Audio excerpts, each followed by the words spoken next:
Stage 5 of the Tour de France, and there would be no let-up of the drama. This time, it would all happen against the clock. Beginning in Changé and finishing just down the road in Laval, just outside of the Espace Mayenne, in the Mayenne region. The Tour visiting for a time trial, the first finish in Laval for 22 years. Who would succeed Tom Stales? Then one in a sprint, this time 27 kilometres against the clock. Michael Biel was the first fast man out on the day.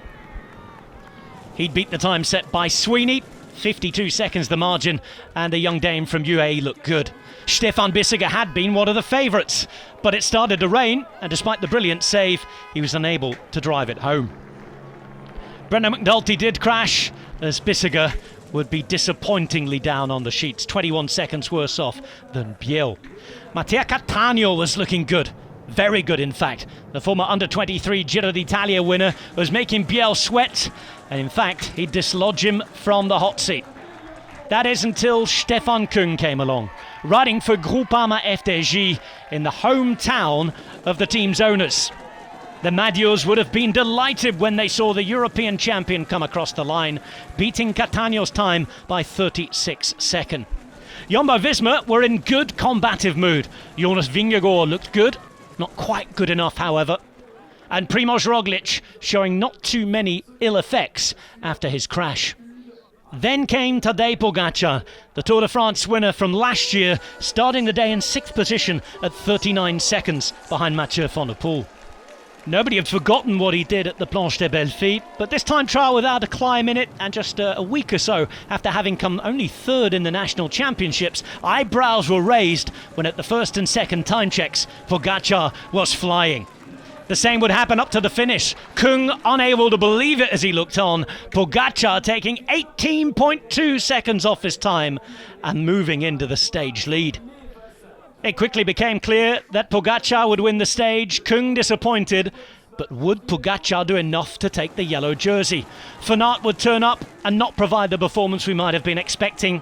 Alaphilippe would lose over a minute and shake his head. But at the start gate, Mathieu van der Poel doing something he'd never done before. The mountain biker, the cross star, the supreme king of road cycling at the moment, had never ridden a time trial of this magnitude or this distance.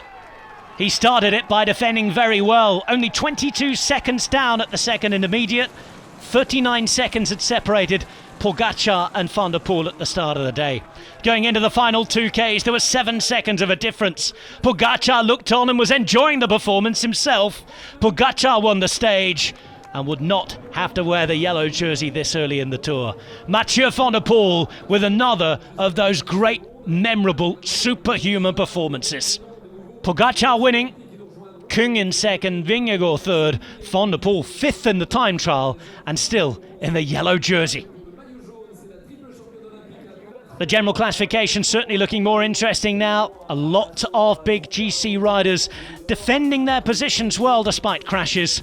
Mathieu van der Poel leads going into stage 6. Pogačar right up there, leader in the clubhouse you'd say.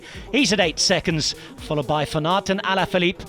But look out for Primož Roglič and Richard Carapaz, both in the top 10, alongside Rigoberto Urán.